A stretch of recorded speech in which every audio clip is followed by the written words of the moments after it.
شاہ رفیع الدین خنداری علیہ رحمۃ و رضوان نے اپنی کتاب ثمرات مکیہ میں ایک حدیث قدسی نقل فرمائی ہے کہ حضور نے ارشاد فرمایا، اللہ فرماتا ہے ان فی جسد ابن آدم مضغۃ وفی المضغۃ فؤاد وفی الفؤاد قلب وفی القلب سر وفی السر خفی وفی الخفی اخفا وفی اخفا انا۔ بے شک آدم کی اولاد کے جسم میں ایک گوشت کا لوتڑا ہے، اس میں اس کی جان ہے، اسی میں قلب ہے، اس قلب میں سر ہے، اس سر میں خفی ہے، اس خفی کے پیچھے اخفا کی منزل ہے، اور اس اخفا کے بعد رب فرماتا ہے کہ میں ہوں۔ خواہ اس گوہر سے اپنے وابستگان کو واقف کرانے کے لیے اور ان اسرار سے پردے اٹھانے کے لیے ہوا کرتی تھی۔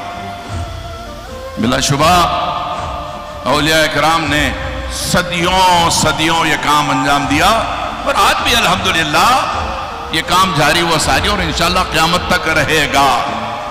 لیکن ان منزلوں سے جو لوگ گزرتے ہیں تو پھر ان کی بصیرت اور ان کی سماعت اور ان کے احوال ظاہر و باطن کچھ اور ہی ہو جاتے ہیں۔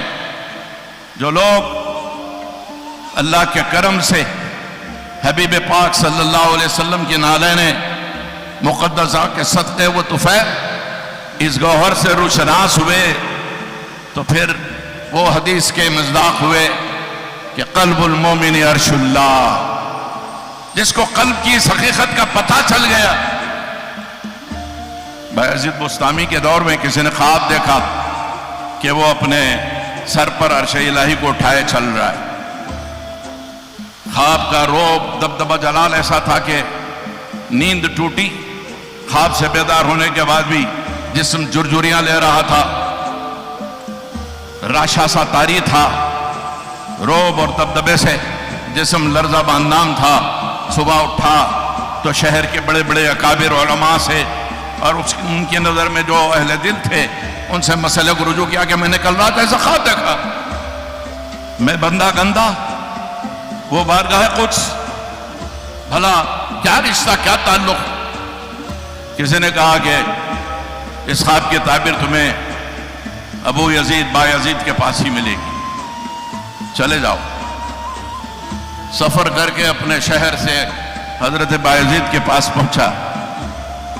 جب اس شہر کو پہنچا جہاں وہ مقیم تھے تو دیکھا کہ سڑکوں پر غیر معمولی چہل پہل اور مرور و عبور میں معمول سے زیادہ لوگ متحرک نظر آ رہے۔ پوچھا خاص بات ہے شہر میں کہ سڑکوں پر ازدحام سا نظر آتا ہے؟ کہا ہاں۔ کہا کیا ہے؟ کہا بایزید کا انتقال ہو گیا ہے، اسی راستے سے جنازہ جانے والا ہے۔ دل لرز گیا، اتنا بڑا سفر کر کے میں جس مقصد سے آیا تھا وہ مقصد تو فوت ہو گیا۔ سوچا کہ یہیں رک جاتے ہیں، اللہ کے اس بندے کا جب جنازہ جائے گا کم سے کم جنازے میں شرکت تو ہوگی، اور اگر سعادت مل جائے تو کندھا بھی لگا لیں گے۔